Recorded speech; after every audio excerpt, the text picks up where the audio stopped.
Baik, baik. Selamat pagi dan salam sejahtera untuk kita semua pada pagi hari ini. Karena ini merupakan sesi webinar terakhir daripada Hopkardis, kita akan memulai dengan laporan sekilas mengenai apa yang telah kita lakukan, apa yang telah kita kerjakan selama Hopkardis tahun ini. Sejawat yang kami hormati, perkenalkan nama saya Simon Salim dan saya mewakili panitia untuk memberikan laporan ini. Pada tahun ini kita berkesempatan untuk melaksanakan pertemuan online dari 5 Juni sampai 28 Agustus 2021. Terdiri dari 5 webinar disertai dengan 3 workshop.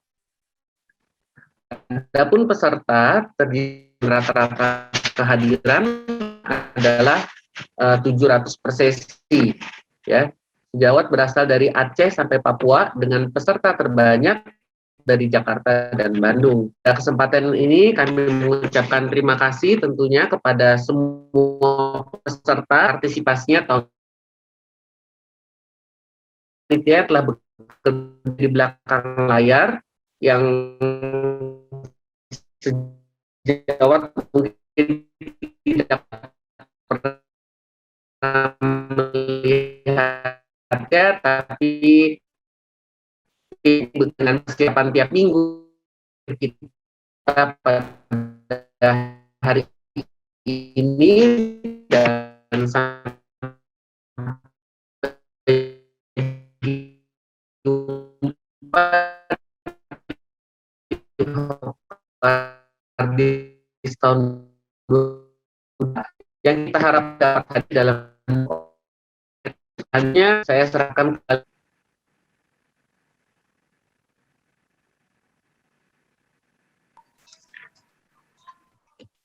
Oke, terima kasih Dr. Simon atas presentasinya terkait laporan kegiatan ilmiah virtual Hopkardis 2021.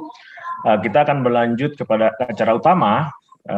Selamat pagi dan selamat datang kepada seluruh peserta Hopkardis Virtual Meeting 2021 Holistic Approach of Cardiovascular Disease Virtual Meeting 2021. Pada pagi hari yang berbahagia ini kita akan melangsungkan kegiatan webinar yang sudah rutin dilaksanakan, di mana kali ini sudah memasuki sesi ke-25, yaitu seperti yang sudah disampaikan Dr. Simon, yaitu sesi terakhir, sesi pamungkas dari seluruh rangkaian acara Hopkardis Virtual Meeting 2021. Dan kegiatan ini diselenggarakan oleh Divisi Kardiologi Departemen Ilmu Penyakit Dalam FKUI RSCM bekerja sama dengan Ikatan Kesehatan Kardiovaskular Indonesia atau IKKI dan didukung oleh pengembangan keprofesian berkelanjutan IPD FKUI RSCM dan juga Perhimpunan Dokter Spesialis Penyakit Dalam. Dan tema pada topik pagi hari ini akan mengangkat tema mengenai mastering of lower limb revascularization. Telah hadir bersama kita kedua orang expert, dua orang pembicara yang rutin melakukan prosedur atau intervensi di bidang perifer. Yang pertama Dr. Yudhistira Panji Santoso, spesialis penyakit dalam, konsultan kardiovaskular, dan yang kedua guru saya Dr. Dono Antono, spesialis penyakit dalam, konsultan kardiovaskular. Seperti kita ketahui, memang penyakit arteri perifer itu merupakan pembuluh darah di luar koroner. Jadi kalau semua prosedur atau semua kelainan yang melibatkan pembuluh di luar koroner kita sebut sebagai arteri perifer, dan itulah yang akan kita angkat. Dan untuk diskusi pada pagi hari ini, adapun yang akan kita diskusikan ialah beberapa device atau alat-alat yang advance untuk menanggulangi atau mengatasi pasien-pasien dengan masalah ekstremitas bawah atau lower limb revascularization. Untuk mempersingkat waktu, saya persilahkan pembicara pertama, Dr. Yudhistira Panji Santoso. Beliau merupakan staf pengajar ilmu penyakit dalam di Fakultas Kedokteran Universitas Atmajaya Jakarta dan menyelesaikan pendidikan spesialis di Universitas Pajajaran, kemudian pendidikan subspesialis konsultan kardiovaskular di FKUI, serta mendapatkan brevet intervensi kardiologi dari Kolegium Ilmu Penyakit Dalam. Dan Dr. Yudhis juga melakukan beberapa training mengenai advance endovaskular di luar negeri. Dr. Yudhistira akan menyajikan topik mengenai atherectomy in the era of drug elution.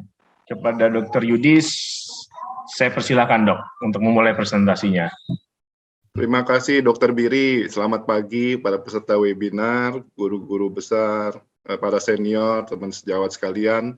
Izin saya memulai simposium ini, izin pada guru saya Dr. Dono untuk memulai simposium ini, izin share screen sebentar.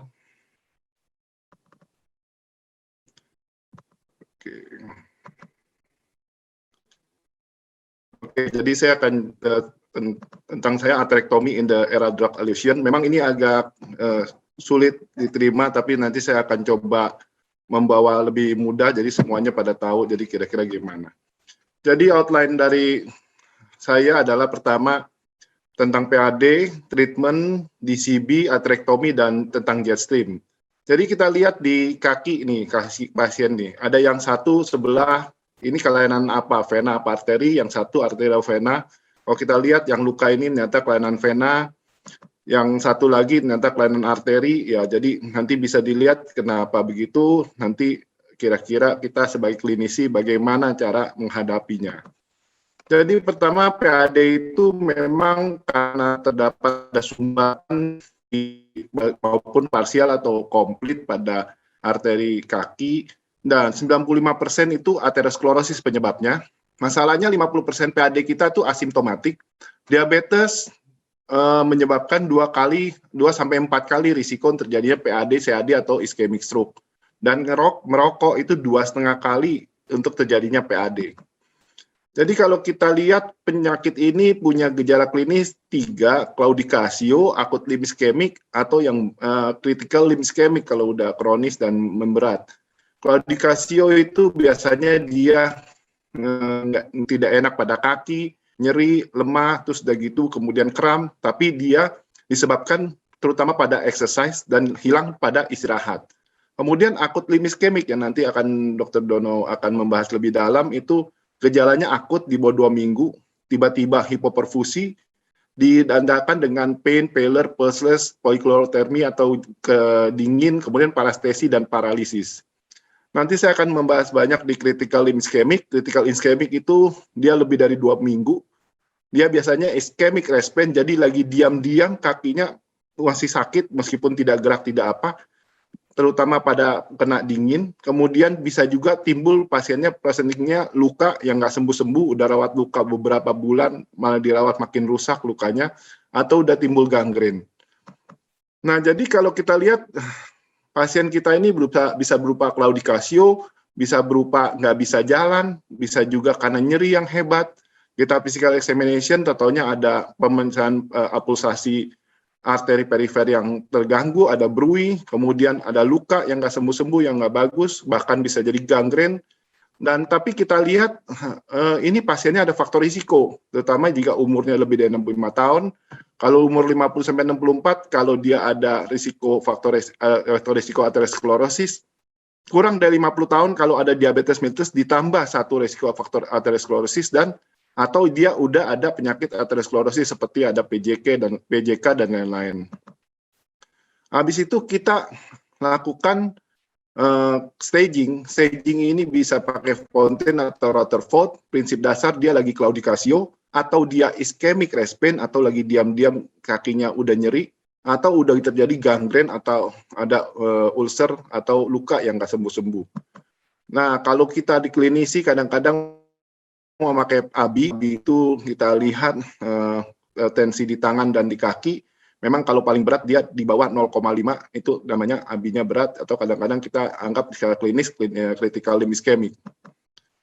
DD-nya banyak, terutama pada pasien-pasien ini kita harus pikirkan ada kelainan saraf atau kelainan muskuloskeletal. Itu bisa dievaluasi melalui karakteristik, terus respon terhadap exercise, kemudian posisi bagaimana, jadi kita bisa DD pasien-pasien kita.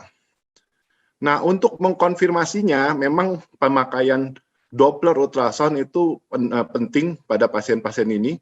Jika perlu dilakukan CT angiografi atau MRA angiografi, jadi kita lihat dari sana ada mampet bagaimana, tapi untuk screening dan untuk memastikan Doppler ultrasound sangat baik pada mengetahui ada apa tidak dan letaknya di mana. Nah, sekarang kalau kita lakukan treatment itu adalah untuk mengurangi, terus kemudian melihat risiko peripheral event, tetapi juga untuk mengurangi nyeri, terus kemudian mobilitas pasien jadi lebih bagus, kemudian yang penting pasien kita menjadi kualitas hidupnya meningkat. Jadi kalau dia sakit kakinya, dia nggak bisa jalan, atau dia luka kakinya bolak-balik di treatment, juga pasiennya kualitas hidupnya sangat jelek. Jadi treatmentnya manajemen faktor risiko, merokok di stop, diabetes di treatment, kemudian statin, ada demam, ada hipertensi diatur, antiplatelet diberikan, antiplatelet seperti aspirin sama clopidogrel, kemudian physical terapi tapi dilihat sama fisioterapis, medical treatment seperti cilostasol berguna, structural wound treatment, jadi treatment luka yang baik, interventional atau endovaskular terapi yang sekarang ini sedang tren dibandingkan surgical terapi kalau memang sudah tidak bisa dilakukan endovaskular terapi. Jadi tujuannya adalah dia quality of life improvement supaya dia meningkat, kemudian dia risiko yang lain berkurang. Sedangkan untuk critical limb ischemic itu jadi kualitas hidupnya juga kita meningkat atau mortalitasnya kita turunkan. Jangan sampai pasien diamputasi, jangan sampai luka nggak sembuh-sembuh, kemudian nyeri dikurangin. Sebab kita udah rawat luka, pasiennya teriak-teriak sampai tetangga datang, ya malu juga kita. Jadi kalau intermittent claudication, itu timingnya kalau dilakukan angiografi atau dilakukan endovaskular itu elektif. Kalau critical limb ischemic, urgent atau emergent, atau lebih cepat. Sedangkan akut limb ischemic, emergent. Jadi kita bilang kayak seperti primary pada pasien koroner. Karena kenapa? Kalau enggak nanti kakinya akan diamputasi. Ini contohnya kasus pasien wanita 47 tahun, diabetes, luka nggak sembuh-sembuh, udah berbulan-bulan, nyeri kakinya hebat sekali, kemudian dia sensorisnya terganggu, motoriknya juga terganggu, wound care bukannya baik sampai 1 bulan, malah lukanya tambah lebar, tambah bau, udah mulai bau, kemudian di Doppler ultrasound, aliran darahnya menurun, kita buat diagnosa ini. Nah, kalau kita lihat di arteriografinya, itu aliran darah below-nya itu tidak ada, ini ulcernya jadinya. Jadi begini kita memakai pasiennya ditambahin antibiotik, diapain semua tidak nyampe ke kaki. Jadi percuma, akhirnya kita lakukan endovaskular pada pasien ini. Jadi kita lakukan PTA, ini kita buka di proksimal ATA sampai ke bawah, proksimal PTA sampai ke bawah. Lihat sangat keras lesinya, tapi bisa dibantu pakai obat. Kita pakai PTA-nya dengan balon yang DCB atau drug-coated balloon. Nanti saya akan cerita apa itu. Ya. Nah, setelah tindakan, pasiennya membaik, aliran darahnya membaik. Nah, tapi kalau aliran darah membaik, apa makna klinisnya, dok? Jadi kalau kita lihat pada pasien ini, hari pertama saya kerjakan lukanya nggak bagus, hari ketiga kontrol udah baunya berkurang, nanahnya berkurang, kemudian nekrotiknya juga udah berkurang, painnya udah berkurang. Hari 10 datang udah pasiennya sudah jalan pakai tongkat, nanahnya juga berkurang, kemudian granulasi udah bertambah. Jadi memang revaskularisasi ini menyebabkan lebih cepat perbaikan, sehingga pasien yang ngomong kenapa nggak ada dulu dilakukan. Nyerinya juga berkurang cepat, kemudian kualitas hidupnya pasien juga bagus. Jadi kalau kita lihat tindakan kita itu kalau di endovaskular bisa balon angioplasti, bisa stenting. Balon angioplasti bisa konvensional, bisa drug-coated, kemudian stenting bisa bare metal, bisa drug-eluting stent pada kaki juga bisa, tergantung letak, aortoiliac, femoropopliteal atau infrapopliteal. Sedangkan di Boston sendiri dia mempunyai produk-produk kalau kita konvensional, aortoiliac, femoropopliteal, infrapopliteal itu bisa memakai Mustang, Sterling sama Coyote yang kecil sistem 14. Sedangkan drug-coated kita pakai Ranger yang ada paklitaselnya. Bare metal stent itu kita bisa pakai Innova atau Epic, sedangkan drug-eluting stent kita pakai Eluvia pada pasien-pasien, tetapi pada pembuluh darah besar biasanya kita pasang ini.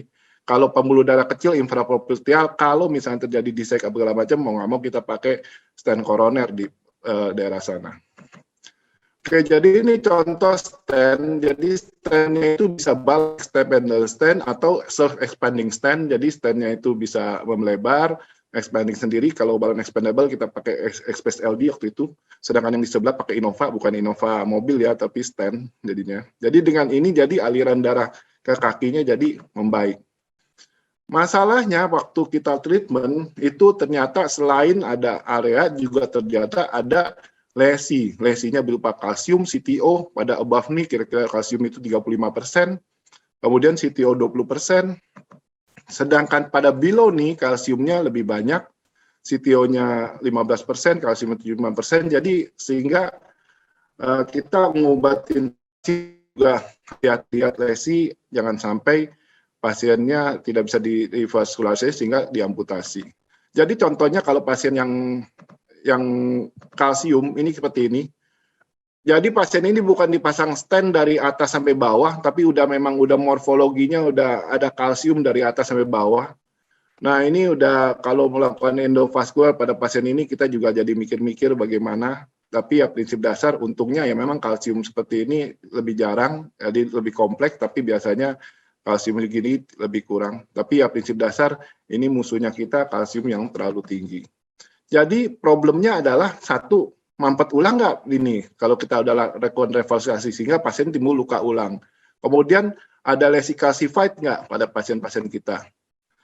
Kalau kita lihat, kalau kita lakukan endovaskular, itu kita kadang-kadang melebarkan balon atau dilakukan stent, itu menyebabkan deendotelisasi, kemudian platelet sama fibrinnya itu terdapat injure tempat di sana. Kemudian yang kita takut ada neointimal proliferasi, akhirnya menyebabkan restenosis. Tapi ini kita bisa cegah dengan memakai anti-proliferative agent atau obat. Jadi sekarang kita punya tren kita memakai drug-coated balloon, jadi obat balon yang ada obat, atau drug-eluting stent yang ada obat. Dia memakai obatnya dengan anti-proliferative agent sehingga restenosisnya menjadi lebih berkurang dibanding dengan tanpa obat. Jadi contohnya pada Ranger kita memakai paclitaxel ya. Kalau kita lihat di sini Ranger itu ada penelitian bagaimana ternyata dia memakai pasien yang klasifikasi berat 34% dengan total oklusi. Ternyata Ranger itu lebih baik dibandingkan dengan PTI biasa alias drug-coated balloon lebih baik daripada dengan balon biasa, di mana untuk terjadi revaskularasi ulang dalam 1 tahun itu dia lebih rendah dibanding dengan PTA biasa atau dengan balon biasa. Klinis juga dia membaik, jauh lebih membaik dengan PTA biasa, tetapi dua-duanya bisa, tapi drug-coated balloon lebih baik. Jadi kalau kita lihat secara setahun itu, drug-coated balloon lebih superior dibandingkan dengan balon konvensional untuk mencegah terjadinya mampet ulang atau kita bilang TLR-nya itu tinggi. Jadi pada prinsipnya, jadi drug-coated balloon lebih baik daripada itu. Tetapi pas dievaluasi, ternyata ada mampet yang kita lakukan di drug-coated balloon dengan pelebaran tersebut. Ternyata dilihat, ternyata itu masalahnya ada kapur. Kapur makin banyak, ternyata makin gampang mampet ulang. Nah, terus bagaimana kok kayak gitu? Akhirnya kita mengembangkan macam-macam teknik endovaskular. Akhirnya kita pikir ada atherectomy di sini. Memang kalau bisa pasien jangan dilakukan tindakan irreversible seperti amputasi atau bypass. Sebab kalau udah diituin kan kita tidak bisa balikin lagi. Stenting juga kalau terpaksa, kalau terjadi diseksi, terjadi recoil, terjadi apa, baru stenting kita lakukan. Dan kalau perlu, memang diperlukan ya memang dengan ada obat atau tidak. Tapi memang dengan pemeriksaan atherectomy dan angioplasti dengan DCB memang lebih baik. Kan dia reversible, jadi bisa dilakukan berulang atau tidak menaruh macam-macam device ke badan kita. Nah, atherectomy itu ya untungnya dia mengurangi diameter luminal, kemudian plaknya juga dikurangin, kalsiumnya juga bisa dihilangkan dengan atherectomy. Nah, atherectomy bagaimana dok? Ternyata ini udah berkembang dan dia udah banyak device-nya. Kita bisa memakai directional atherectomy yang dengan memakai silver hawk to ball hawk, hawk 1 atau Pentris. Tapi dia bagus di eksentrik, tetapi dia juga agak lama waktu kita kerjakan. Rotasional atherectomy kadang-kadang beberapa kalau dia kapurnya banyak kita lakukan peripheral rotablator. Jadi rotablator di jantung juga rotablator di kaki juga kita beberapa dilakukan. Dan ada alat yang baru memakai jet stream. Jadi dia tipenya dengan rotasional atherectomy. Nanti saya akan terangkan jet stream itu bagaimana. Terus kemudian yang terakhir lagi keluar namanya orbital atherectomy. Jadi Diamondback 360. Jadi itu dia masuk ke dalam pembuluh darah, kemudian di atherectomy, jadi dikurangi lumen kalsium sama lumennya sehingga dengan orbital jadi dia membaik. Cuman jeleknya kalau dia yang mampetnya berat dia susah karena dia tidak ada forward dilatasi. Jadi masalahnya gitu. Jadi mesti pada lesi-lesi yang tidak terlalu tight. Nah, dengan ada jet stream, dia ada front cutting yang tadi kita bilang, jadi lebih bagus. Kemudian differential cutting, nanti kita lihat dia bisa blade up, blade down. Kemudian dia bisa aspirasi, jadi nanti tidak perlu protectional device yang di-install. Kemudian dia concentric lumen bisa, kalsium tinggi bisa. Jika ada trombus, pakai jet stream bisa. Kalau pakai peripheral rotablator nggak bisa, cuman karena jet stream itu ada suction-nya, jadi bisa dipakai di sini. Jadi jet stream cutting blade di depan, kemudian ada expandable blade yang bisa dibuka, kemudian aspiration plot, jadi semuanya nanti disedot setelah di-bore. Jadi kalau kita lihat dengan jet stream,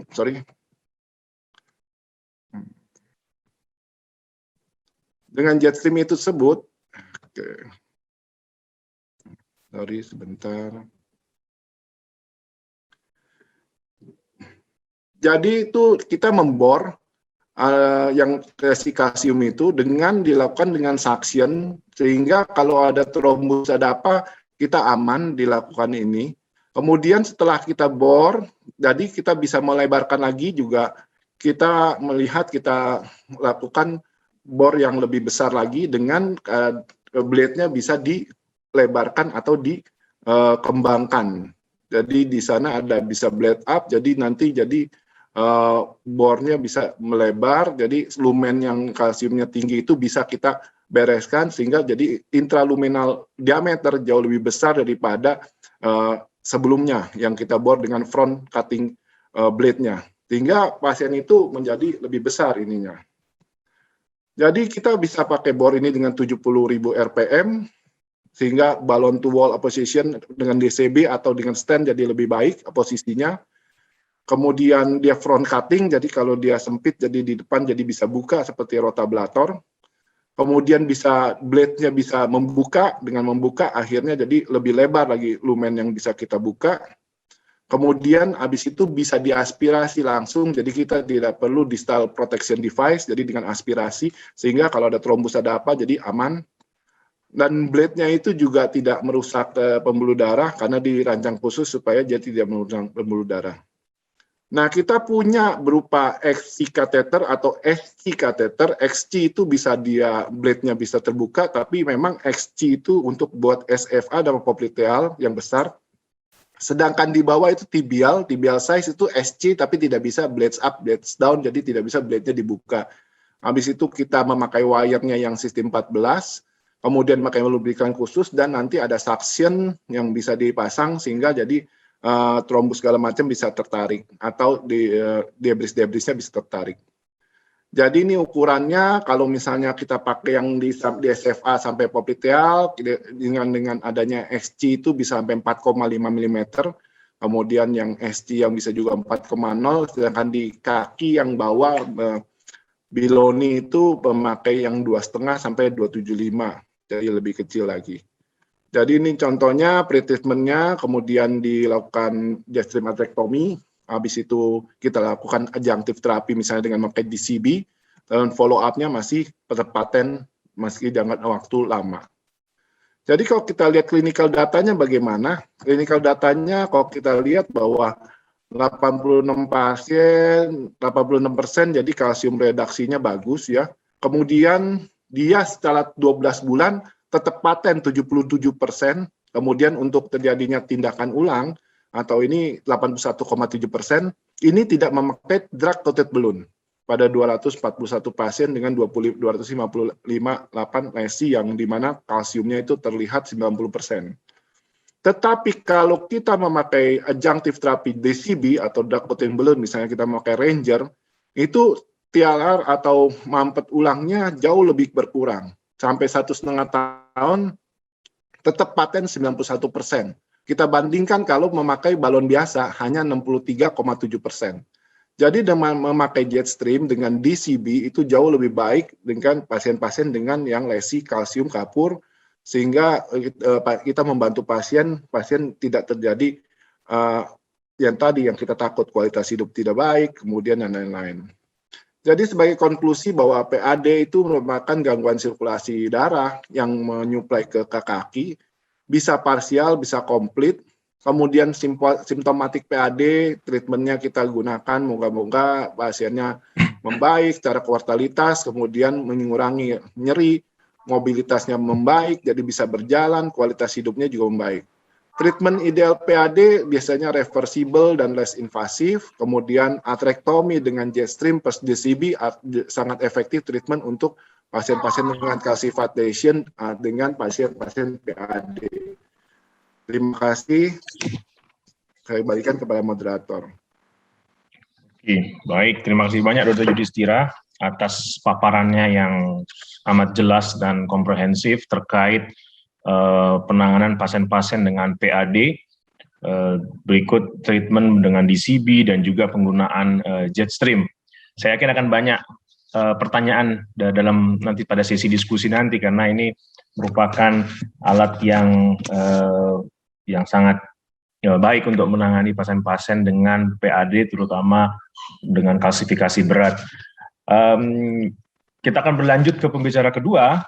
Dr. Dono Antono, spesialis penyakit dalam kerusakan kardiovaskular, akan membawakan topik mengenai managing of deep vein thrombosis and acute limb ischemia with pharmacomechanical thrombectomy.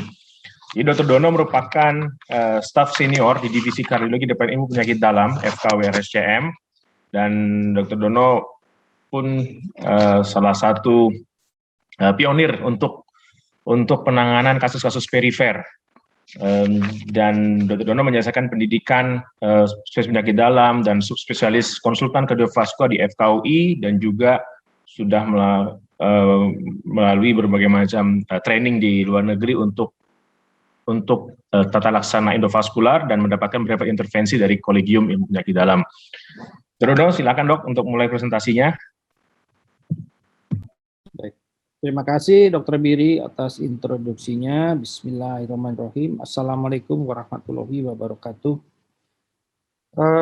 Izinkan saya share screen ya. Oke, sudah terlihat ya Dr. Biri, jelas ya. Jadi pada kesempatan ini saya mendapat tugas untuk membawakan managing of deep vein thrombosis and acute limb ischemia with pharmacomechanical thrombectomy. Memang ini benar-benar subspesialistik untuk intervensi pembuluh darah ya. Jadi untuk venous thrombosis di sini merupakan penyakit yang sudah banyak yang ada di seluruh dunia ya. Di sini ada data dari Amerika. Di sini trombus yang terbentuk itu yang kita bicarakan adalah yang di kaki ya, dan di daerah paha. Dan dari lebih dari sepertiga pasien DVT ini bisa terjadi penyakit yang berbahaya, bisa mengancam jiwa, yaitu emboli paru. Dan berikutnya juga 50% dapat terjadi yang sindroma post-trombotik. Ya, nanti saya akan jelaskan apa itu sindroma post-trombotik.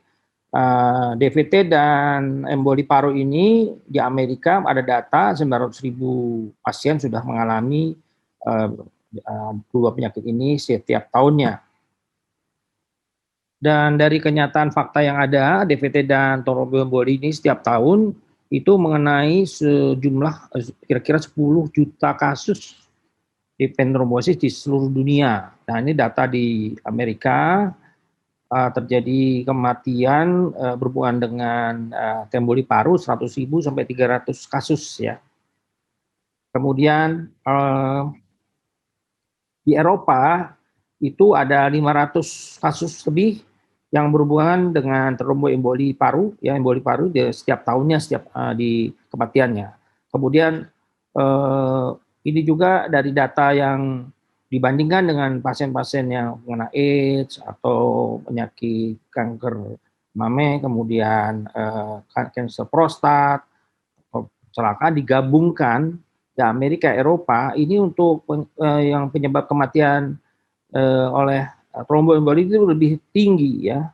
Jadi lebih tinggi. Jadi penyebabnya ini kita secara tidak sadari bahwa ini menyangkut penyakit yang berbahaya yang bisa mengancam jiwa.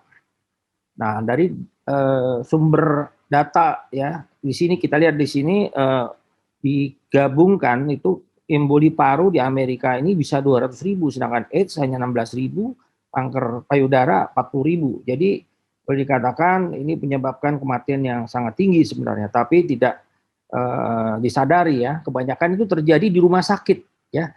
Pasien di rumah sakit dirawat berbaring lama, timbul DVT, tidak sadari, pasien tiba-tiba sesak napas, kemudian shock yang tidak bisa diatasi, ternyata itu emboli paru masif ya. Nah, bagaimana terjadinya DVT?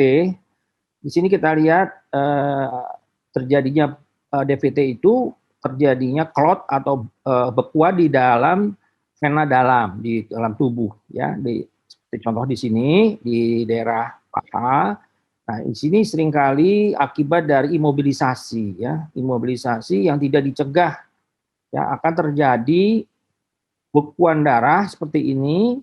Kemudian ada partikel-partikel yang rapuh, yang lepas, ini akan ikut aliran darah nyangkut di paru. Mungkin kalau sedikit belum terasa, nanti begitu sudah subtotal baru timbul sesak dan tensi turun, shock.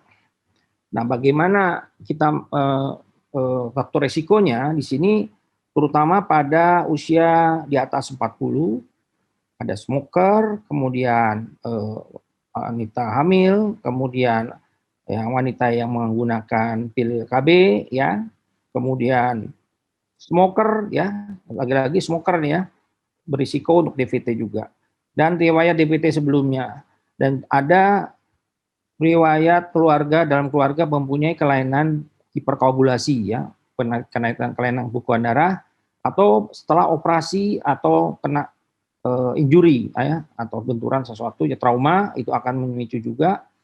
Dan juga pasien-pasien dengan overweight atau obesitas ya, sini bisa meningkatkan risiko terjadinya DVT. Nah, kita mengulang sedikit, kita berdasarkan teori, yaitu triad-Virchow ini yang memegang peranan, yaitu kondisi hiperkoagulasi, kemudian adanya injury pada dinding pembuluh darah, kemudian keadaan stasis sirkulasi.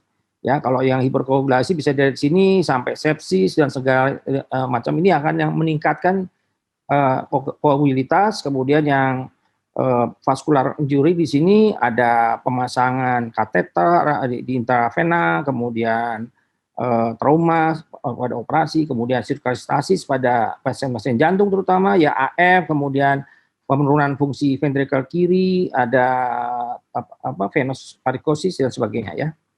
Dan kemudian kompleks dari pembentukan bekuan darah di sini ada trauma, kemudian ada faktor-faktor pembekuan yang akhirnya akan menyebabkan trombus.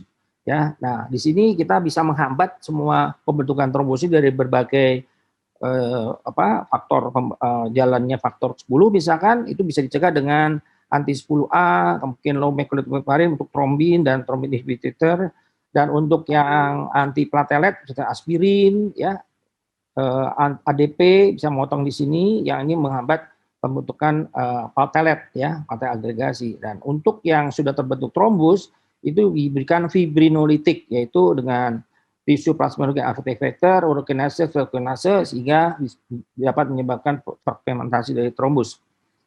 Dan trombus yang terjadi ini bisa terjadi di arteria maupun di vena ya. Contohnya di sini di penyakit jantung koroner yang sering kita dapatkan, kemudian di kepala stroke, kemudian akut kronik limb iskemia pada kaki ya, akhirnya bisa terjadi amputasi. Nah, untuk vena terjadi emboli paru ya, emboli paru seperti ini, akibat dari DVT atau bisa terjadi pada Simino ya, itu AV access conduit occlusion ya. Jadi AV-shunt bisa banyak juga terjadi. Dan untuk terjadinya trombosis itu bisa di distal atau proksimal. Dan DVT awalnya bisa dari distal yaitu di daerah betis ya, di bawah lutut. Kemudian di proksimal itu di atas lutut dari popliteal, vena popliteal, vena femoralis, dan awalnya mulai dari distal kemudian naik ke atas sampai terjadi emboli. Nah, DVT juga ada kondisi yang high risk, ada yang moderate, ada low ya. Seperti contoh di sini ya. Kemudian pembentukan untuk terapi dari DVT itu kita harus mencegah terjadinya tromboemboli ya, trombus jadi trombus itu pembentukan trombus lebih jauh. Jadi prinsipnya adalah mencegah terjadinya penambahan trombus, mencegah tromboemboli pada paru, kemudian mencegah awal dan lanjut daripada terjadinya berulangnya emboli paru, kemudian mencegah dan meminimalisir risiko post thrombotic syndrome ya. Post thrombotic syndrome itu adanya perubahan warna di kulit kaki, kemudian bengkak, nyeri, nah yang berulang. Nah, itu bisa terjadi jangka panjang. Kemudian untuk jangka panjangnya adalah kita secara lengkap dapat menghilangkan episode tromboemboli ke paru dan mencegah emboli paru yang baru. Jadi kita bisa mencegah dengan pemberian obat pada DVT dengan pemberian obat-obatan yang untuk rawat jalan sudah ada yang baru ya, kelompok obat golongan saban-saban ini ya, dabigatran dan sebagainya. Kemudian untuk treatment trombus ini untuk secara intervensi opsinya ada banyak. Di antaranya adalah kateter directed thrombolysis. Jadi langsung trombus ini ya, langsung di trombolitik di dalam transkateter dimasukkan ke dalam trombus. Ada yang aktif dengan mechanical thrombectomy. Jadi langsung diambil utamanya pada yang akut trombus ya, yang kemudian pembuluh darahnya akan mengalir kembali. Ada lagi yang dikombinasi antara obat dan mechanical, yaitu pharmacomechanical thrombus removal. Jadi di sini kombinasi antara terapi trombolitik dengan mechanical. Setelah diberikan obat trombolitik langsung dilakukan aspirasi trombus supaya mendapatkan hasil sempurna, terbuka seluruh pembuluh darahnya komplit.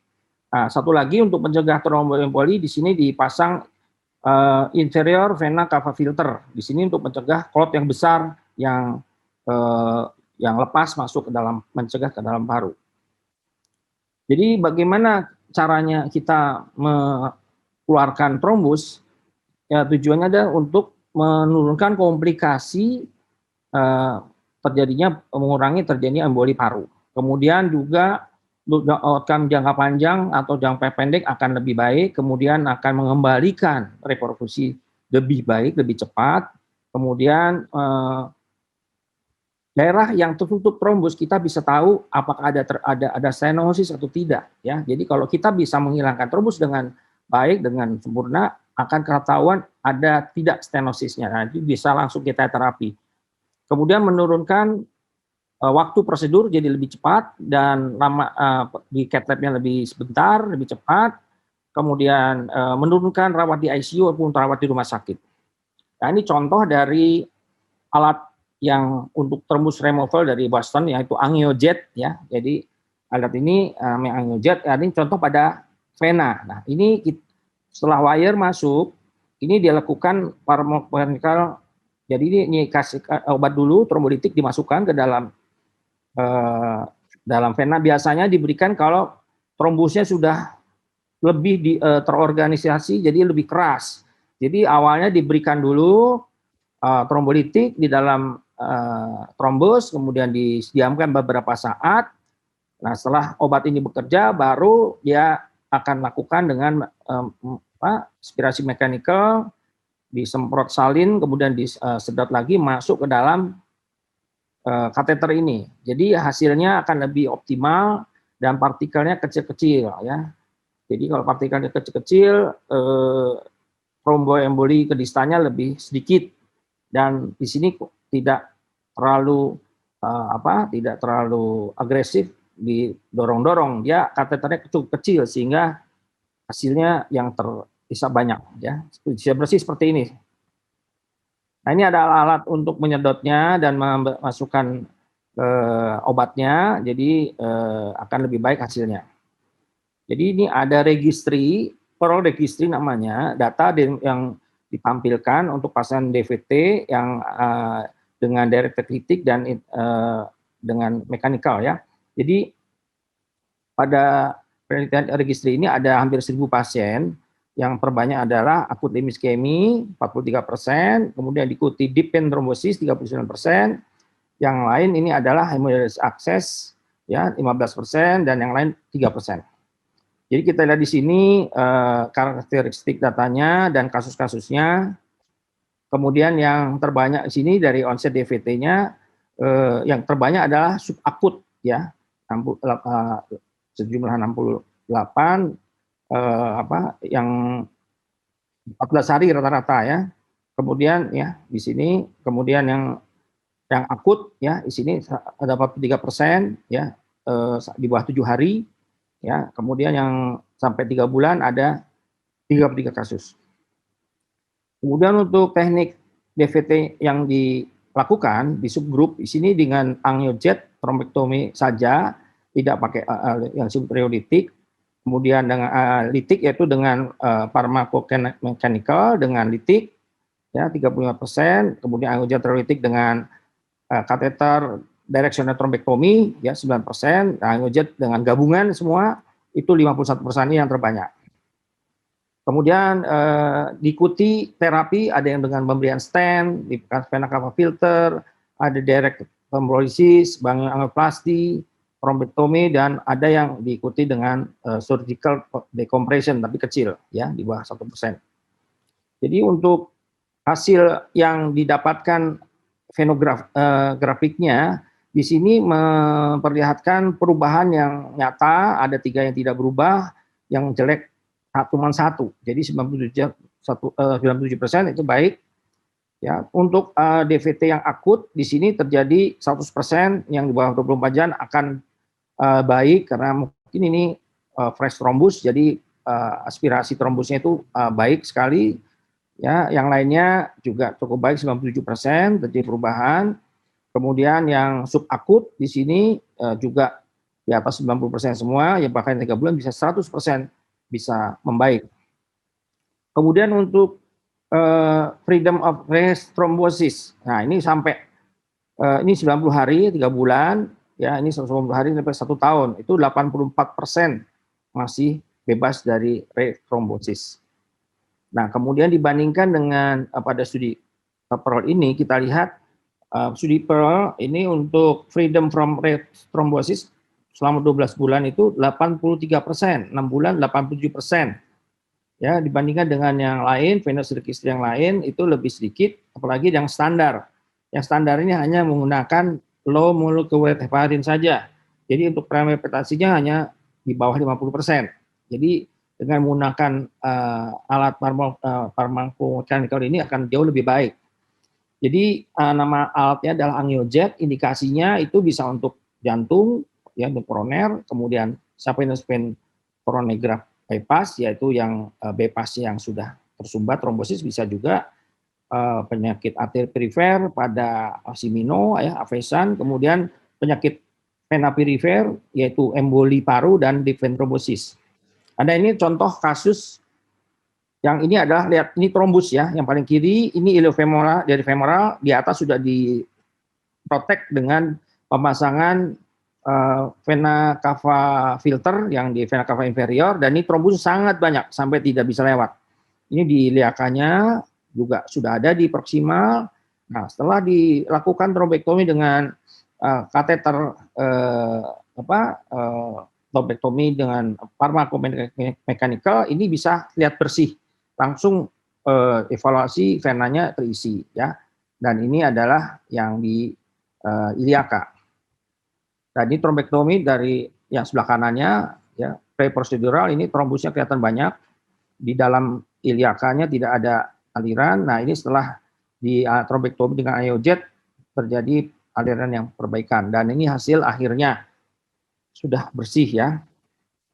Nah ini kemudian bagaimana treatment dan manajemen untuk emboli paru. Jadi emboli paru ini angiojet juga bisa membersihkan aliran membuka aliran darah yang ke arah main pulmonary artery atau left atau right atau malahan di dalam lobus ya. Yang penting ukurannya masih di atas 6 mm ya.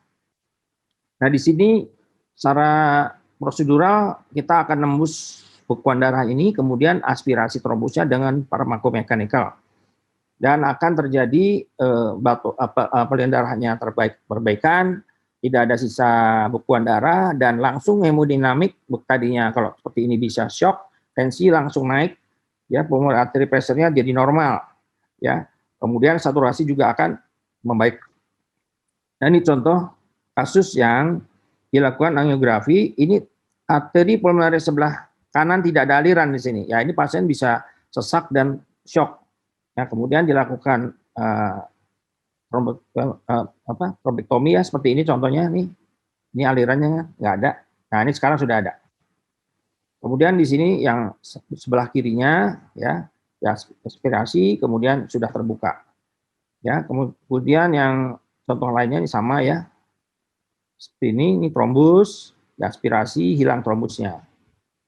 Jadi untuk penggunaan arteri pada PAD, penggunaan angiojet sini, tujuannya adalah untuk kita mendiagnosis tadi seperti Dr. Yudhistira dapatkan kasus oklusi, tapi di sini trombus terutama, ada terbentuk trombus. Jadi tujuannya untuk memperbaiki aliran ke kaki, untuk mencegah stroke, mencegah amputasi, dan juga kalau terjadi trombosis di mesenterika, mencegah infak dari usus ya. Nah, ini banyak terjadi di masyarakat. Dan ini bisa terjadi pada siapa saja, terutama pada usia di atas 50 tahun, terutama pada kasus-kasus adanya arteriosklerosis, trauma, ada infeksi bakteri atau viral infection, ya seperti sekarang ini infeksi COVID ini meningkatkan kejadian akut limb ischemia, banyak sekali kejadian trombosis pada kaki yang tadinya tidak ada, kejadian trombosis ya. Kemudian inflamasi, irregular anatomi, kemudian gangguan hiperkoagulasi ya.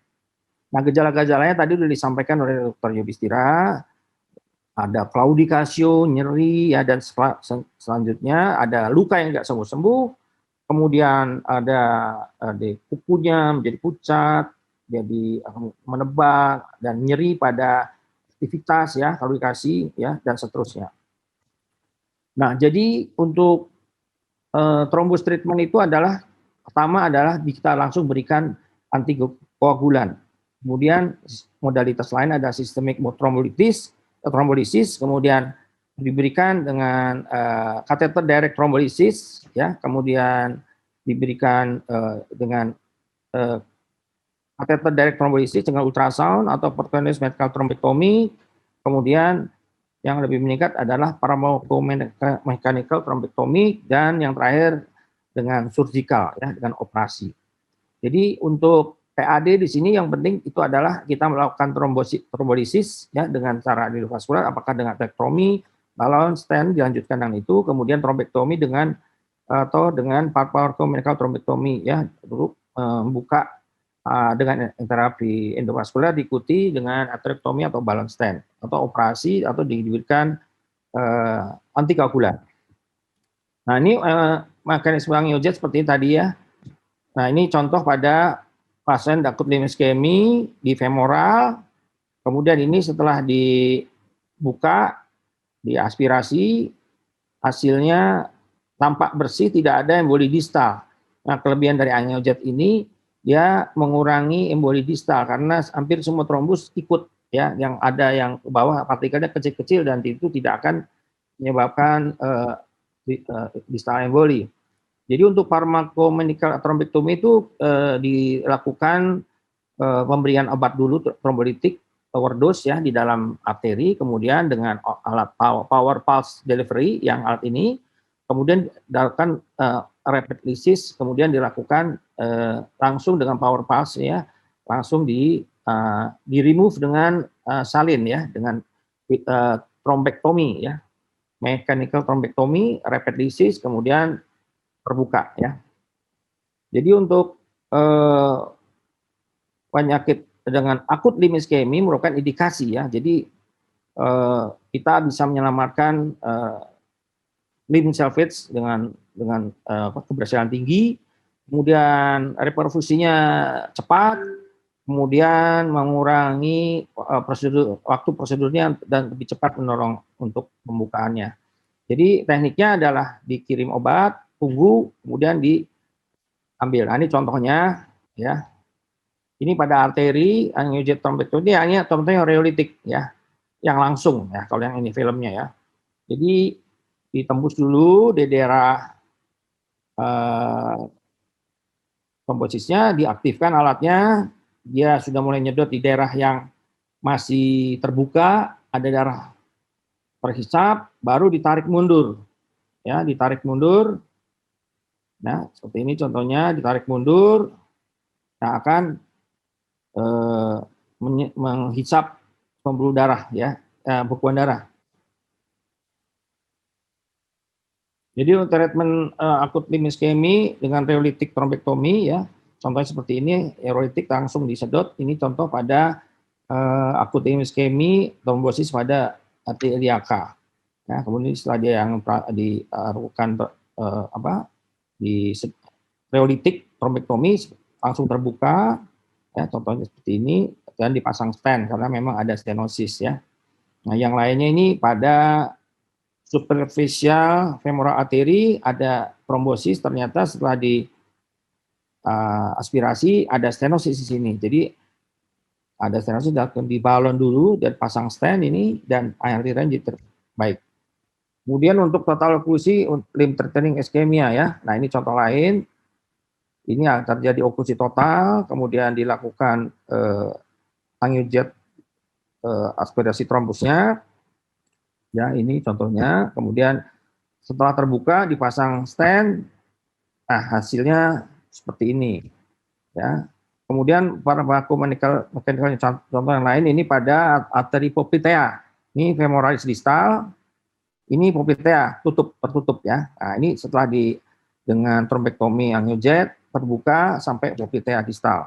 Hasilnya optimal, tidak ada emboli distal, hasilnya baik. Ya, ini yang contoh sama ya contohnya. Baik, terima kasih. Assalamualaikum warahmatullahi wabarakatuh. Waalaikumsalam warahmatullahi wabarakatuh. Ya, terima kasih Dr. Dono atas paparannya yang luar biasa. Memang sudah disampaikan detail terkait pilihan-pilihan approach atau pendekatan penanganan pasien-pasien dengan trombosis, baik itu dalam bentuk akut limb ischemia pada pembuluh arteri atau trombosis pada pembuluh vena.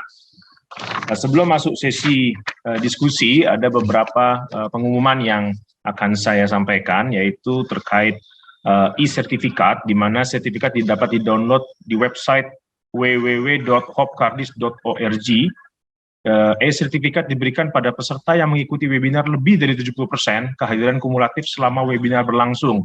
Jadi tidak perlu absensi, begitu sejawat sudah terkonek masuk ke dalam webinar, sudah dihitung kehadirannya. Kemudian peserta yang mengalami gangguan koneksi akan tetap silakan untuk mereconnect atau merefresh page webinarnya dan akan tetap terhitung kumulatif bila menggunakan email registrasi yang sama.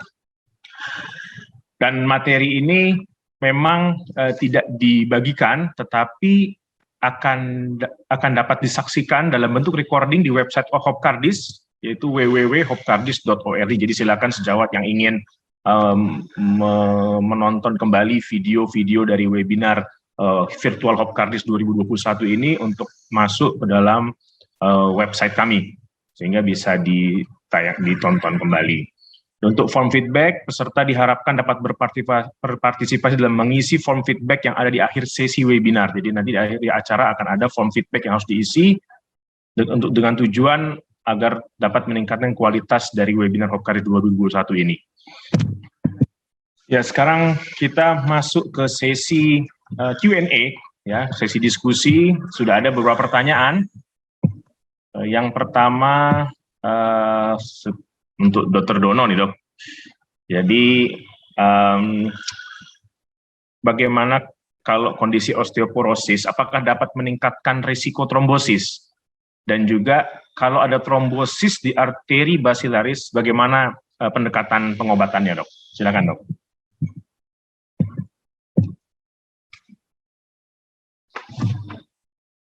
Terima kasih. Yang dimaksud osteoporosis meningkatkan risiko trombosis. Apakah osteoporosis? Ya, kalau setahu saya sih ya, untuk risiko trombosis ini tergantung osteoporosisnya penyebabnya apa. Kalau penyebabnya karena metastase terjadi osteoporosis, kalau osteoporosis yang biasa terjadi biasanya pasien-pasien osteoporosis itu terjadi imobilisasi ya. Jadi bukan osteoporosisnya, tapi imobilisasinya yang menyebabkan pasien ini tidak bergerak, karena osteoporosis akan terjadi mungkin faktor kompresi dari tulang, kemudian mungkin terjadi fraktur patologis, sehingga si pasien ini mengalami imobilisasi. Nah, faktor imobilisasinya yang menyebabkan risiko stasis ya, di mana tadi dari Trevrico sudah saya jelaskan juga bahwa kondisi-kondisi yang imobilisasi atau stasis ditambah risiko-risiko yang lain, ada misalnya ada perkoagulasi, apalagi kemudian usia lanjut, obesitas. Nah, itu osteoporosis kan banyak terjadi pada usia lanjut ya. Jadi risiko kalau langsung yang osteoporosis menyebabkan trombosis, saya tidak pernah langsung tidak. Itu akibat dari osteoporosis menyebabkan imobilisasi, sehingga meningkatkan terjadi DVT, bahkan tromboemboli di paru, terjadi emboli paru. Seringkali pasien yang imobilisasi karena osteoporosis terjadi emboli paru, sehingga risikonya meningkat ya pasien osteoporosis. Kemudian tadi arteri basilaris di otak maksudnya? Iya, Dok. Arteri basilaris yang di maksudnya arteri atau vena nih? Arteri basilaris gimana tadi pertanyaannya? Kalau trombosis terjadi di arteri basilaris, bagaimana jalan keluarnya, Dok? Arteri basilaris ya, arteri basilaris kalau yang setahu saya sih itu kalau ini masih arteri basilaris yang masuk ke dalam otak maksudnya ya? Iya, Dok. Ya, itu biasanya di trombolitik saja. Ya, kalau untuk diameternya kan kecil ya.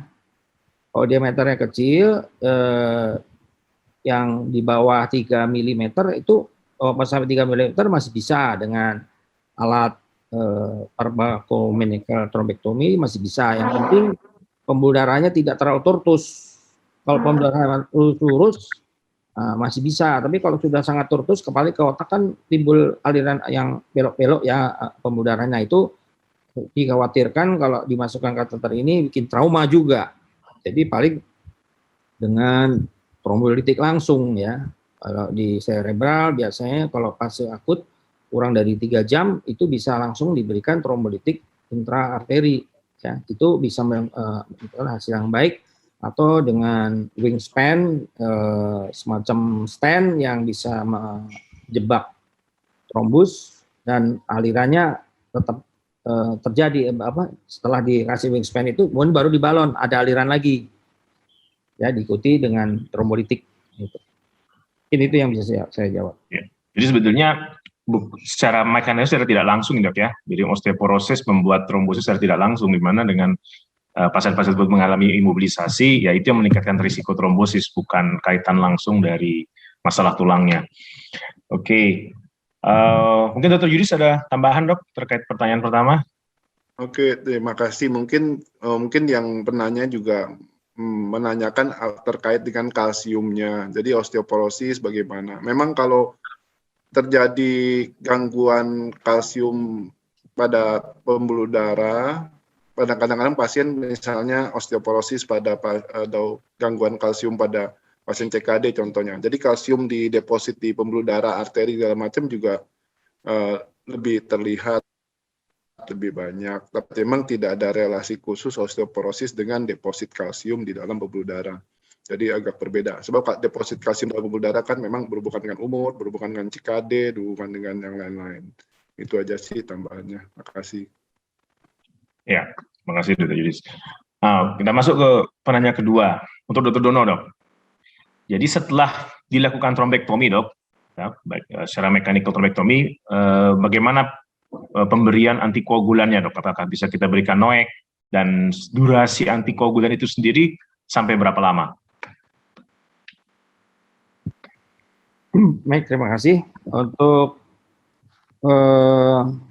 menjawab apa yang kita berikan, obat-obatan, tentunya kita harus melihat apa faktor risiko pada pasien ini. Jadi kalau pada pasien yang dilakukan trombektomi ini, risikonya, penyebabnya kita sudah bisa atasi, tentunya obat itu bisa kita hentikan. Tapi kalau memang faktor risiko jangka panjang, misalkan pasien ini memang punya kondisi hiperkoagulasi, memang sering terjadi trombosis, yaitu kita harus long life ya. Tapi kalau penyebabnya karena misalkan hanya berpergian ke luar negeri, ya, duduk atau diam posisi lama, perjalanan di dalam pesawat, dengan sudah ketahuan akibat karena imobilisasi, tentunya setelah nanti di trombektomi bersih, diberikan obat NOAH atau warfarin, yaitu semua bisa diberikan. Ya, kalau NOAH lebih praktis, tidak usah kita periksa rutin seperti periksa INR pada warfarin ya, dan tidak tergantung dari makanan. Jadi itu akan lebih stabil dengan atau kita bisa evaluasi sekali-sekali saja dengan pemeriksaan anti 10A-nya sudah mencapai dosis terapi atau belum. Itu jarang diperiksa, tapi memang kerugiannya NOAH mahal ya. Tapi ya kalau periksa INR labnya juga mahal dan repot, itu mungkin sama saja, mendingan kita pakai NOAH. Dan kapan kita hentikan tergantung dari faktor risiko yang dasarnya terjadi DVT pasien ini. Kenapa? Kalau hanya karena imobilisasi saja, tentunya pasiennya dicegah, misalkan pakai stocking atau pemberian low-morphine heparin selama perjalanan. Nah, itu akan mencegah terjadinya tromboemboli atau terjadinya DVT. Jadi kasus per kasus. Kalau kasusnya memang keganasan misalnya gitu ya, atau ada masalah hiperkoagulasi, ya tentunya seumur hidup. Ini tuh yang bisa saya jelaskan. Ya, jadi tergantung kondisi pasien juga ya, Dok. Bisa jadi akan long life untuk pemberian antikoagulannya pasca di trombektomi. Jadi trombektomi hanya mengatasi fase akutnya aja, sementara untuk kelanjutannya jangan sampai berulang, terus memang perlu antikoagulan jangka panjang sesuai kondisi pasien. Dr. Yudhistira, ada tambahan, Dok, terkait pertanyaan setelah trombektomi apakah NOAC perlu dilanjutkan? Ya, jadi memang NOAC itu perlu dilanjutkan tergantung faktor risiko terjadinya DVT tersebut, misalnya atrial fibrilasi dan lain-lain memang perlu. Jadi kita evaluasi ulang setelah dilakukan itu, perlu apa tidak sih. Terima kasih. Sekali lagi memang kasus per kasus. Yang berikutnya untuk Dr. Yudhistira.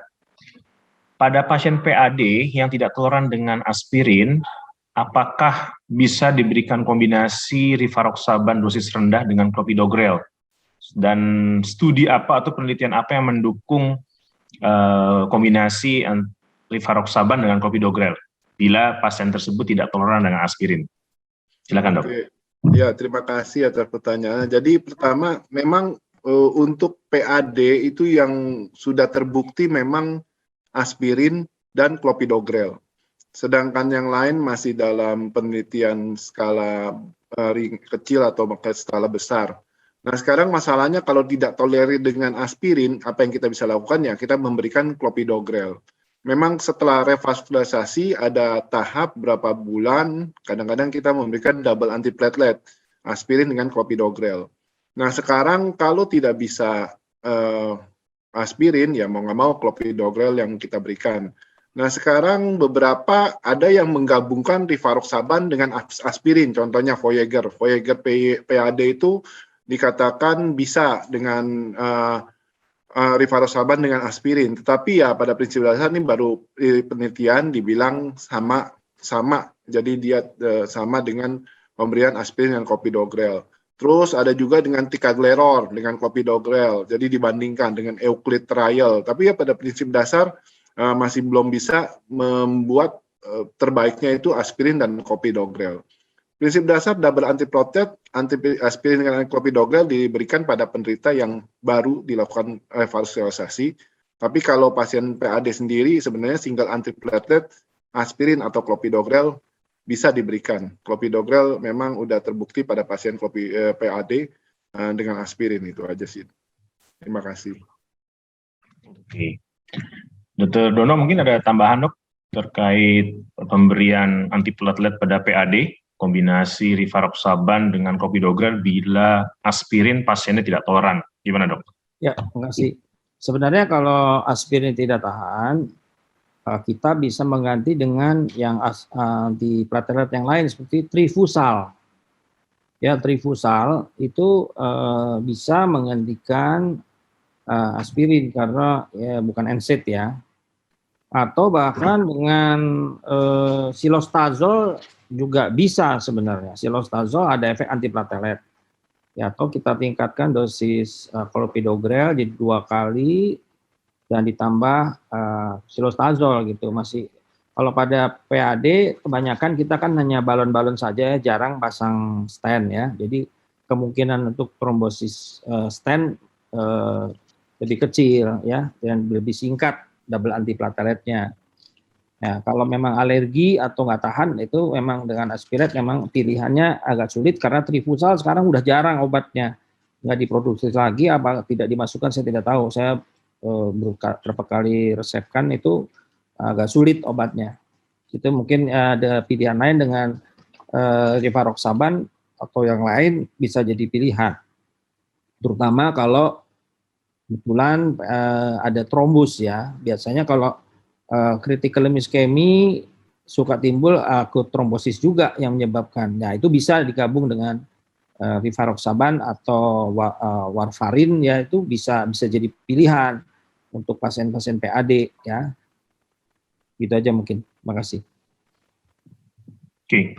Terima kasih Dr. Dono, Dr. Yudis atas jawabannya. Jadi memang kalau tidak toleran dengan aspirin ada strategi-strategi lanjutan ya, kita bisa berikan golongan PDE5, phosphodiesterase inhibitor seperti silostazol atau trifusal, dan juga ya sesuai indikasi antiplatelet apa yang pasien bisa toleransi seperti yang disampaikan dari tadi. Oke, kita lanjut ke pertanyaan berikutnya. Tadi sempat ada pertanyaan terkait pengobatan berapa lama. Mungkin Dr. Dono bisa pertegas lagi dok, sebetulnya untuk DVT sampai kapan diberikan sih dok terapi medikamentosanya? Kalau tadi kan ya ada kurun waktu tertentu nggak dok, sehingga karena kan terkait nanti pasiennya kalau memang bentur jangka panjang dia terkait compliance nanti, belum kalau kita berikan NOAC mungkin ada beberapa pasien keberatan terkait cost. Ada tanggapan dok? Ya baik, terima kasih. Jadi untuk DVT kembali lagi tergantung dari timbulnya penyebabnya karena apa ya. Kalau karena yang bisa dicegah tanpa medikamentosa ya mungkin itu bisa kita stop dengan pemeriksaan D-dimer yang sudah stabil, kita jarangkan turunkan dosis yang paling rendah, kemudian faktor risiko di kakinya misalkan pasiennya tadinya obesitas, sudah bisa turunkan berat badannya, sudah bisa mobilisasi teratur, olahraganya teratur, aliran lancar. Nah, kalau sudah seperti itu, ya kita bisa stop antikoagulannya. Pasiennya misalkan tadinya mobilisasi, udah menjadi rajin olahraga, banyak mobilisasi, nah itu bisa faktor risiko untuk terjadinya trombosis itu di vena bisa dikurangi atau ditambah dengan pemasangan stocking misalkan, stocking compression. Nah, dengan stocking compression itu memberikan peluang yang kecil buat stasis ya, stasisnya itu akan hilang dengan perbaikan mekanik kompresi itu, jadi si venanya katupnya dirapat. Nah itu mengurangi juga resiko DVT ya, terutama yang awalnya timbul dari varikosis ya, varikosis yang ada varises. Nah itu kalau misalkan banyak bisa masuk ke vena dalam, nah itu terbentuk DVT. Nah tapi kalau sudah dikasih kompresi stocking, kemudian faktor risiko yang lain sudah diambil, misalkan varisesnya itu diablasi ya dengan angiosil misalkan gitu, atau dengan yang lain ya di skleroterapi. Nah itu bisa kita lepas dari antikoagulan, tentunya dengan pengawasan dan dosis yang kecil, kemudian tidak meningkat D-dimernya, dan juga klinis tidak pernah ada timbul trombosis baru. Nah, yang jadi masalah itu kalau sudah terjadi sindroma pasca trombosis yang permanen itu, nah itu agak sulit ya, agak sulit. Sindrom trombosis itu akan terbentuk terus, terjadi apa? Si trombosnya ini menjadi menyebabkan mengeras atau fibrosis, mengganggu fungsi katup, jadi kakinya bengkak terus. Nah ini yang jadi masalah. Nah, post-thrombotic syndrome ya dok ya? Ya, PTS post-traumatic syndrome, ya PTS ini, post-traumatic syndrome ini yang mengharuskan akhirnya perlu jangka panjang karena berulang-ulang terjadi trombosis karena memang jadi stasis gitu ya. Nah itulah tergantung itu semua. Karena PTS ini sebetulnya, ini ada yang menarik dok. Jadi pasien merasa bengkaknya nggak membaik, dia akan menganggap DVT-nya nggak kunjung sembuh. Nah itu dok, gimana dok kalau pasien jadi PTS, ada nggak apa strategi, apakah pasien jadi antikoagulan jangka panjang atau harus menggunakan stocking, karena stocking sendiri kan dia ada tekanan khusus dok, jadi kalau dia dipakai terus pasien ngeluhnya juga nggak nyaman pakai stocking. Bagaimana dok pendapatnya dok? Ya, jadi kembali lagi, makanya kalau ada DVT untuk mencegah terjadinya PTS ini, opsi yang memakai alat farmakomekanikal untuk DVT itu menjadi penting. Jadi untuk mencegah terjadi PTS juga, karena tidak semua terapi yang konvensional dengan heparin saja itu rekarensinya lebih tinggi ya. Jadi harus dipertimbangkan untuk dilakukan farmakomekanikal untuk mengangkat semua sisa-sisa trombus dengan trombolitik ya. Kalau perlu yang sulit ya konsul dokter bedah untuk pembuluh darahnya diperbaiki. Ada teknik-teknik tertentu juga dengan teknik operasi, yaitu yang terakhir ya, jalan terakhir. Makanya kalau ada trombus yang banyak, supaya menghindari terjadinya PTS ini, ya kita terapi dengan memakai alat angiojet ini, gitu, bisa membersihkan trombus di dalam vena yang besar-besar. Jadi intinya semakin dini kita treatment secara mekanikal, outcome-nya jauh lebih baik ya dok? Iya, ya. Jadi yang bikin berulang itu kan gara-gara masih ada sisa trombus yang tidak bisa dibuka. Jadi ya itu berulang terjadi terus. Nah kalau dengan angiojet ini trombus di venanya itu jadi jauh lebih bersih, lebih terbuka. Jadi penyebab bengkak berulangnya pun akan jadi berkurang sangat jauh gitu ya. Iya dok. Jadi kalau menyambung ke pertanyaan ada berikutnya dok. Jadi kalau misalnya pasien dilakukan angiojet, jadi dia ada DVT atau ALI, sebetulnya kapan waktu yang paling tepat dok? Golden period itu kapan? Artinya ya, apakah pada fase-fase awal gitu atau ada waktu tertentu? Ya, nah kalau khususnya akut limb iskemi, kalau akut limb iskemi sama halnya sebenarnya seperti koroner. Ya kurang dari 6 jam itu yang terbaik. Tapi kalau kaki bisa lebih tahan, mungkin sampai 12 jam itu masih bisa. Ya, lebih dari 12 jam ya pasti akan terjadi nekrosis. Baik itu mulai dari kulit, mulai dari subkutis, ya, akhirnya terjadilah kematian jaringan yang menyebabkan ulcer, yang itu yang berisiko terjadinya infeksi. Ya, infeksi kalau sudah ascending berat ya harus amputasi. Nah, resikonya itu. Jadi secepatnya kalau misalkan banyak tekniknya kan, tidak hanya dengan farmakomekanikal, tapi memang yang sekarang yang terbaik dengan farmakomekanikal ini trombusnya akan terangkat lebih baik, lebih cepat penyembuhannya, dan resiko-resiko untuk terjadinya trombosis akut berulang menjadi lebih kecil.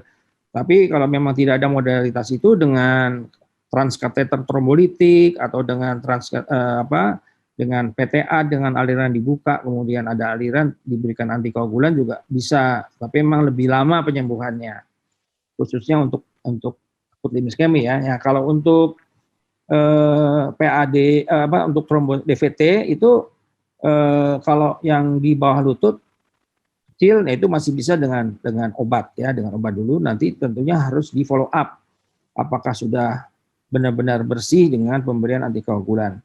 Nah, kalau yang perlu dengan lebih agresif itu yang sudah ada di femoralis atau sudah ada di vena cava atau di iliaka, karena itu berisiko terjadi emboli paru. Itu bisa kapan saja terjadi. Nah, memang tindakannya juga harus hati-hati. Tindakan trombektomi dengan angiojet ini juga kita bisa memicu terjadi emboli paru, makanya harus dipasang vena cava filter dulu amannya, baru kemudian dilakukan dengan trombektomi dengan angiojet ya. Itulah mungkin yang bisa saya sampaikan. Jadi semakin dini semakin baik ya dok ya. Yang paling baik 6 jam. Sakit ini trombusnya itu masih lembek ya, kalau kurang dari seminggu tidak usah pakai farmakomekanikal, tapi dengan langsung reolitik saja di aspirasi dilanjut antikoagulan itu sudah ke bawah semua. Kalau sudah fix itu yang agak sulit tuh. Ya. Oke, kita berlanjut ke Dr. Yudhistira, dok. Kalau tadi dibahas terkait jet stream, ada nggak parameter atau kriteria khusus, dok? Jadi pada saat kita lakukan jet stream, kita secara angiografi kita lihat ada kalsifikasi yang berat. Apakah kita lakukan untuk menentukan perlu tidak jet stream, apakah kita lakukan ultrasound dulu intra-arteri atau kita coba balon dulu dia nggak bisa crack? Bagaimana pendapatnya, Dr. Yudhis? Baru dari situ kita putuskan, oke ini kita aterektomi untuk kasus gini. Ya memang kalau yang secara benarnya mestinya kita IFUS.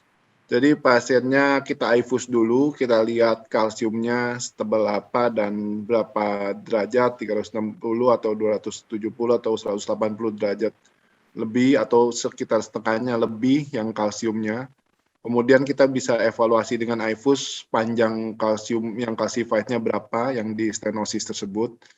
Jadi kita baru bisa evaluasi apakah perlu jet stream apa enggak. Yang selegal artisnya seperti itu. Karena dengan itu juga kita kalau mau coba balon dulu memang jelek ya. Tadi kita bilang dengan lihat aterektomi itu kan kita membuat lumennya membesar. Tapi kalau dengan membuat balon kan membuat lumennya jadi melebar keluar. Tapi kalau aterektomi dia lumennya jadi lebih kecil karena kita membor segala macam. Memang dengan IFUS lebih baik. IFUS yang kita gunakan sebenarnya bisa sama dengan IFUS koroner bisa kita pakai, tapi bedanya probe-nya jadi lebih gede karena IFUS koroner itu punya maksimal itu kira-kira sampai 5 atau 6 mm, tapi kalau kita yang udah memakai di SFA kan bisa 8 mm, jadi perlu probe khusus. Kecuali kalau IFUS yang di bawah popliteal tibial masih bisa. Jadi kalau yang bisa di IFUS dulu, kemudian dievaluasi. Tapi kalau memang nggak bisa ya kita lihat eyeball yang kayak tadi pasiennya kapurnya tinggi, terus kemudian kalau ada lesi yang ada kapur kan putih-putihnya banyak, seperti tadi eyeball ya. Apalagi balon nggak bisa mengembang, meskipun dengan yang udah berat ya, akhirnya ya mau nggak mau pakai aterektomi. Tapi sih beberapa kalau memang kita punya aterektomi ya kita aterektomi aja langsung.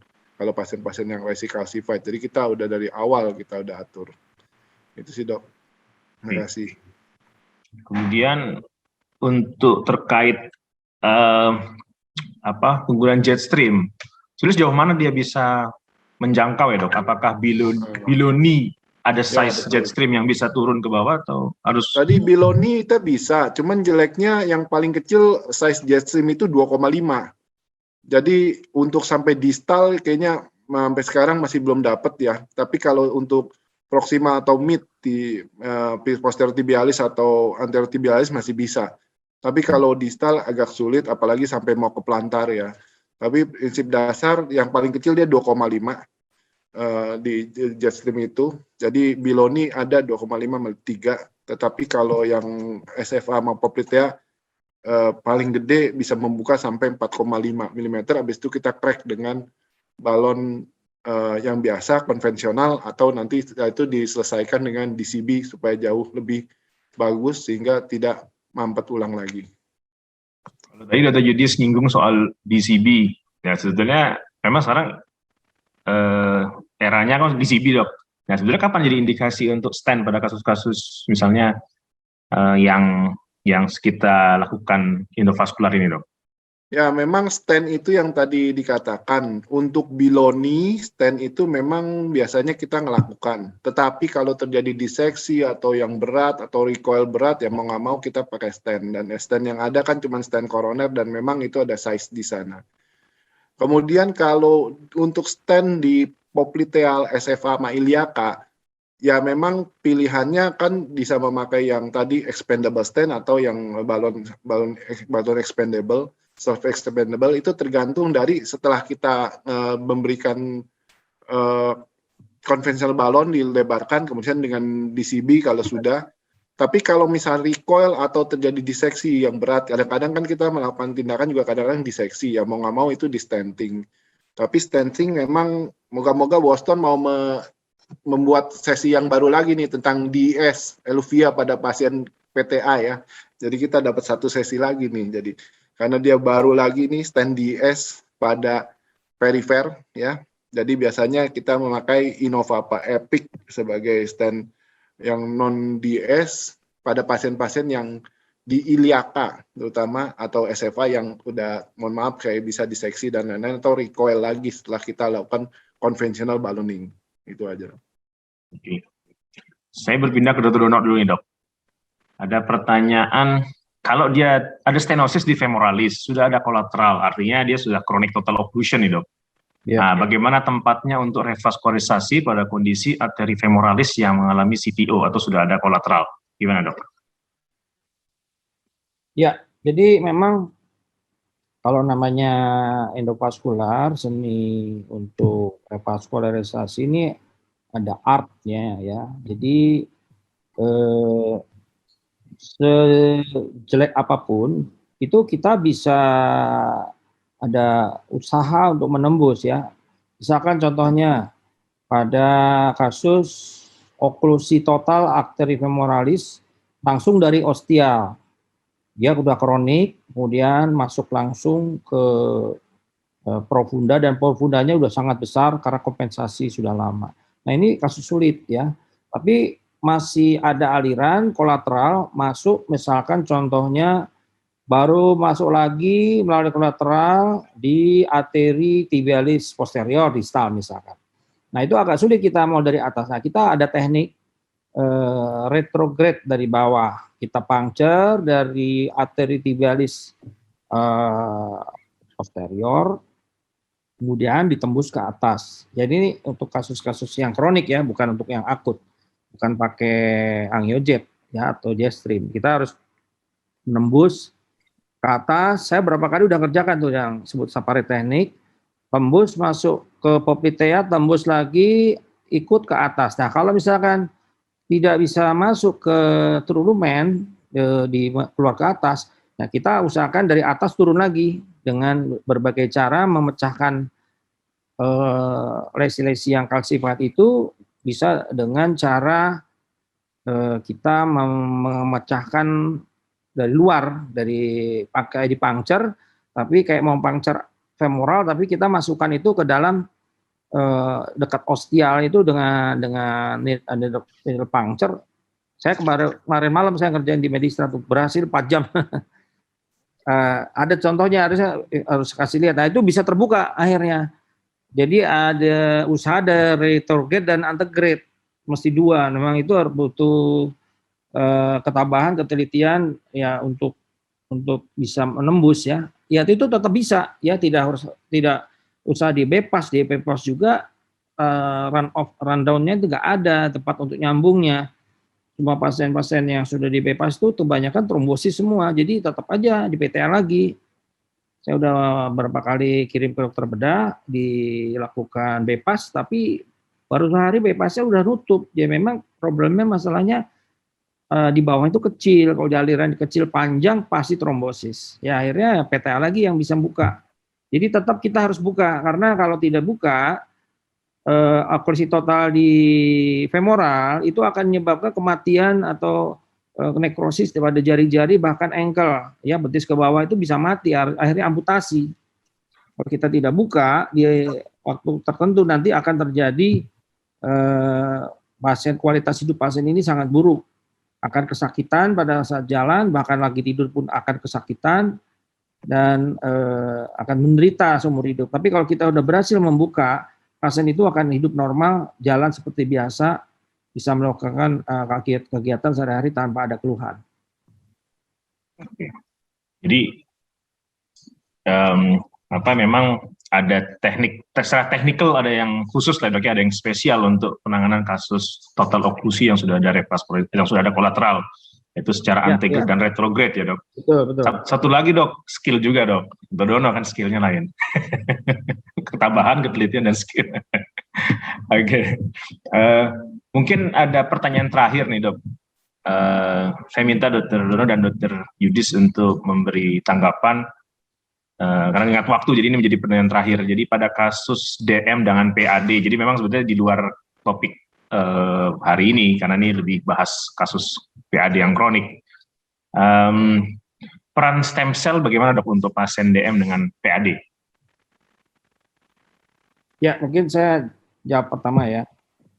Dulu kira-kira 2008 itu ada proyek stem cell ya. Jadi ada 2 pasien saya yang sudah jelas PAD DM itu dilakukan stem cell. Jadi stem cell pada PAD ini masih dalam penelitiannya. Nah, yang satu itu karena alirannya nggak bisa dibuka, tidak terjadi angiogenesis. Tapi yang satunya lagi yang berhasil dibuka, dilakukan stem cell itu 10 tahun itu masih paten aliran darahnya. Jadi yang di PTA itu masih paten. Jadi satu itu yang saya baru melakukan stem cell pada 3 pasien, setelah itu belum ada lagi. Tapi yang 2 lagi ya kaki tetap selamat, tetap tidak diamputasi, tapi pembuluh darah yang di daerah yang diharapkan ada angiogenesis itu kalau kita belum melakukan revaskularisasi itu tidak terbentuk, kurang alirannya mungkin ya. Jadi yang tetap kita harus lakukan angioplasti dulu, ada aliran walaupun kecil, diberikan terapi stem cell itu terutama untuk memperbaiki luka ya. Ada luka di kaki, itu bisa perbaikan, akan menolong. Tapi kalau melakukan stem cell pada pasien-pasien PAD, tetap koronernya harus perbaiki dulu. Karena kalau tidak, itu bisa terjadi akut trombosis di koroner. Jadi ada kejadian yang pernah setelah itu ada pasien PAD yang dilakukan stem cell, tapi waktu saya nggak ikut dalam tim itu, ternyata meninggal pasiennya. Karena apa? Ternyata pasien triple vessel disease terjadi trombosis. Jadi di arteri-arteri terutama koroner harus diperbaiki karena berisiko. Nah itu aja mungkin dari saya. Dr. Yudis mungkin ada tambahan? Ya, jadi pada prinsipnya satu benar revaskularisasi dulu, alias aliran darahnya mesti bagus dulu. Jadi revaskularisasi bagus, baru stem cell-nya bisa dimasukkan. Kalau misalnya revaskularisasi kan kita kalau di kaki bawah kan ada peroneal, ATA, PTA, ya minimal ya 1 line jalan, tapi kalau bisa 2 line yang jalan kan jauh lebih bagus nanti hasilnya. Terus kemudian dipikirkan juga pompanya itu yang tadi jantungnya. Kalau jantung dengan IF-nya rendah, alias IF-nya cuma 20, 30 ya, aliran darah sampai ke distal kaki juga nggak nyampe-nyampe jadinya. Jadi ya balik lagi, kita bagusin juga jantungnya, kalau memang ada stenosis ya PTCA dulu dan lain-lain, terus kemudian terapi anti heart failure-nya bagus sehingga menyebabkan aliran darah yang bagus. Itu aja sih dok, memang aliran darah yang penting dulu. Pasien harus stabilisasi dan dikondisikan semaksimal mungkin ya dok? Betul ya. Oke. Mengingat waktu, jadi sudah pukul 10.30, jadi saya harus akhiri sesi ini. Jadi hari ini merupakan sesi terakhir dari seluruh rangkaian Virtual Hopcardis 2021. Saya ucapkan terima kasih banyak kepada seluruh peserta yang sudah mengikuti jalannya webinar dari awal sampai menjelang siang hari ini. Terima kasih banyak Dr. Dono, Dr. Yudhistira yang sudah meluangkan waktu, sharing ilmu dan keahliannya, terutama di bidang intervensi perifer. Mudah-mudahan semua yang sudah kita diskusikan memberi manfaat untuk pasien-pasien kita. Terima kasih juga tidak lupa kepada PT Boston Scientific yang sudah mensukseskan kegiatan pagi menjelang siang hari ini. Sedang terima kasih banyak untuk semua, pada seluruh panitia. Dengan berakhirnya sesi ini, berakhir juga seluruh rangkaian Virtual Hopcardis 2021, dan kita akan kembali hadir untuk melakukan kegiatan-kegiatan webinar pada Hopcardis 2022. Nanti untuk teknisnya tergantung situasi di tahun 2022, apakah tetap akan secara virtual atau sudah offline. Tentu terus ikuti website Hopcardis, ya, kemudian follow juga akun Twitter, IG, Facebook semua, sehingga update-update terkait Hopcardis bisa terus diikuti. Saya tutup, saya akhiri. Terima kasih banyak. Wassalamualaikum warahmatullahi wabarakatuh.